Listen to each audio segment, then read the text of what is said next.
오늘 하세나 본문은 열왕기상 10장 1절에서 13절까지의 말씀입니다. 스바 여왕이 주님의 이름 때문에 유명해진 솔로몬의 명성을 듣고서 여러 가지 어려운 질문으로 시험해 보려고 솔로몬을 찾아왔다. 여왕은 수많은 수행원을 데리고 또 여러 가지 향료와 많은 금과 보석을 낙타에 싣고 예루살렘으로 왔다. 그는 솔로몬에게 이르러서 마음속에 품고 있던 온갖 것을 다 물어보았다. 솔로몬은 여왕이 묻는 온갖 물음에 척척 대답하였다. 솔로몬이 몰라서 여왕에게 대답하지 못한 것은 하나도 없었다. 스바의 여왕은 솔로몬이 온갖 지혜를 갖추고 있는 것을 확인하고 또 그가 지은 궁전을 두루 살펴보고 또 왕의 식탁에다가 차려놓은 요리와 신하들이 둘러앉은 모습과 그의 관리들이 일하는 모습과 그들이 입은 제복과 술잔을 받들어 올리는 시종들과 주님의 성전에서 드리는 번제물을 보고 넋을 잃었다. 여왕이 왕에게 말하였다. 임금님께서 이루신 업적과 임금님의 지혜에 관한 소문을 내가 나의 나라에서 이미 들었지만 와서 보니 과연들은 소문이 모두 사실입니다. 내가 여기 오기 전까지는 그 소문을 믿지 않았는데 내 눈으로 직접 확인하고 보니 오히려 내가 들은 소문은 사실의 절반도 안 되는 것 같습니다. 임금님께서는 내가 들은 소문보다 지혜와 복이 훨씬 더 많습니다. 임금님의 백성은 참으로 행복한 사람들입니다. 임금님 앞에 서서 늘 임금님의 지혜를 배우는 임금님의 신하들 또한 참으로 행복하다고 하지 아니할 수 없습니다. 임금님의 주 하나님께 찬양을 돌립니다. 하나님께서는 임금님을 좋아하셔서 임금님을 이스라엘을 다스리는 왕좌에 앉히셨습니다. 주님께서는 이스라엘을 영원히 사랑하셔서 임금님을 왕으로 삼으시고 공평과 정의로 다스리게 하셨습니다. 그런 다음에 여왕은 금 120달란트와 아주 많은 향료와 보석을 왕에게 선사하였다. 솔로몬 왕은 스바 여왕에게서 받은 것처럼 많은 향료를 어느 누구에게서도 다시는 더 받아본 일이 없다. 오빌에서부터 금을 싣고 온 히람의 배들은 대단히 많은 백단목과 보석을 가지고 왔는데 왕은 이 백단목으로 주님의 성전과 왕궁의 계단을 만들고 합창단원이 쓸 수금과 하프를 만들었다. 이와 같은 백단목은 전에도 들여온 일이 없고 오늘까지도 이런 나무는 본 일이 없다. 솔로몬 왕은 스바의 여왕에게 왕의 관례에 따라 답례물을 준 것밖에도 그 여왕이 요구하는 대로 가지고 싶어하는 것은 모두 주었다. 여왕은 신하들과 함께 자기 나라로 돌아갔다. 평안하신지요? 오늘도 우리와 함께 하시는 주님의 평안이 함께 하시기를 기도합니다. 성전 건축을 마친 솔로몬 왕은 성전 봉헌을 했습니다. 그때 하나님께서는 솔로몬 왕에게 나타나셔서 언약의 말씀을 하셨습니다. 그 후 성경은 솔로몬 왕의 업적과 그의 통치 전성기에 대한 이야기를 시작하고 있습니다. 하지만 그 이면에는 또 다른 우려를 드러내고 있었습니다. 오늘 말씀은 그 황경기에 있었던 한 이야기를 하고 있습니다.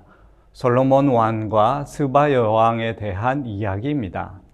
먼저 스바가 어느 곳에 위치한 나라였을까요? 학자들마다 의견 차이가 조금 있습니다.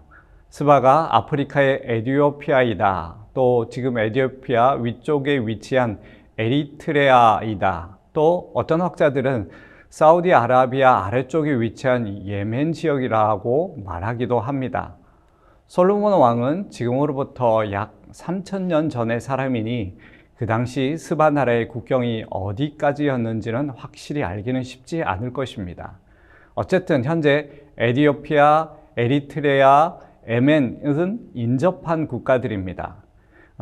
그 당시 스바는 비옥한 땅이었으며 홍해와 인도양을 바로 접하고 있었기에 해상 무역을 통해 굉장한 부를 축적할 수 있었습니다.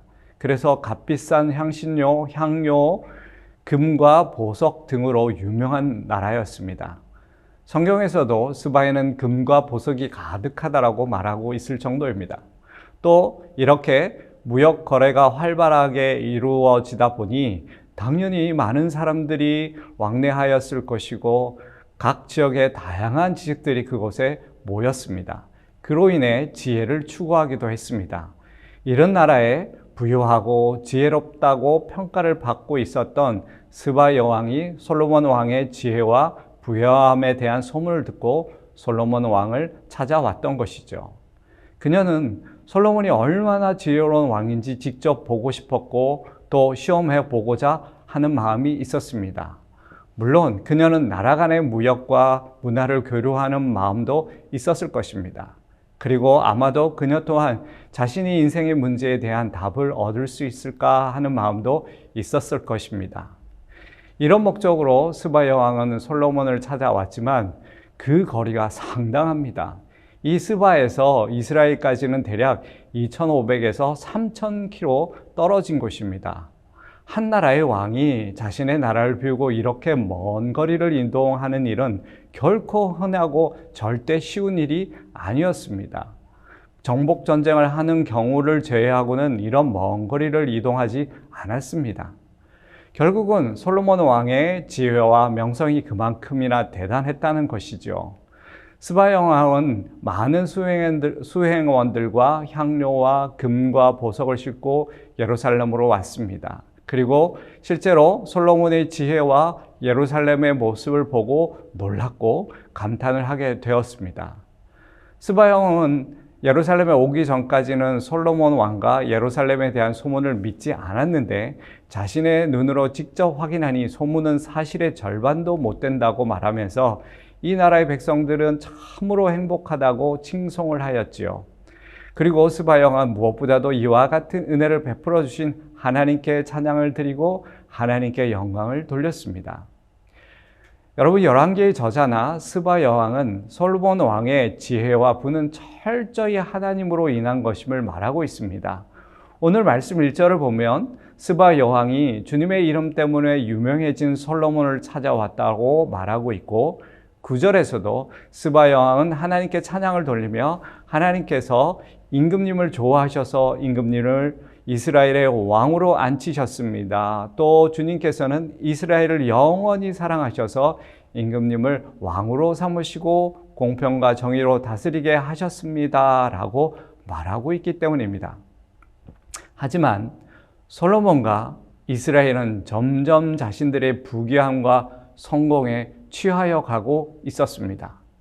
어느 순간 모든 것이 당연하고 너무나 익숙하여 이 모든 것이 자신의 능력과 업적과 자신의 성취가 되어가고 있을 때 이방의 여인은 이 모든 것이 하나님으로 기인한 것이며 하나님의 은혜임을 고백하며 하나님을 찬양했던 것이죠.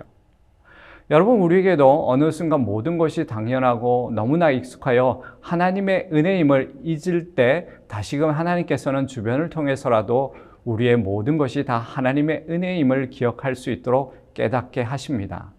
우리가 어떤 것을 소유하고 있다 해도 또 어떤 위대한 업적을 이룩한다 해도 그 모든 것은 하나도 빠짐없이 하나님께로부터 비롯된 것임을 사실 잊지 말아야 합니다.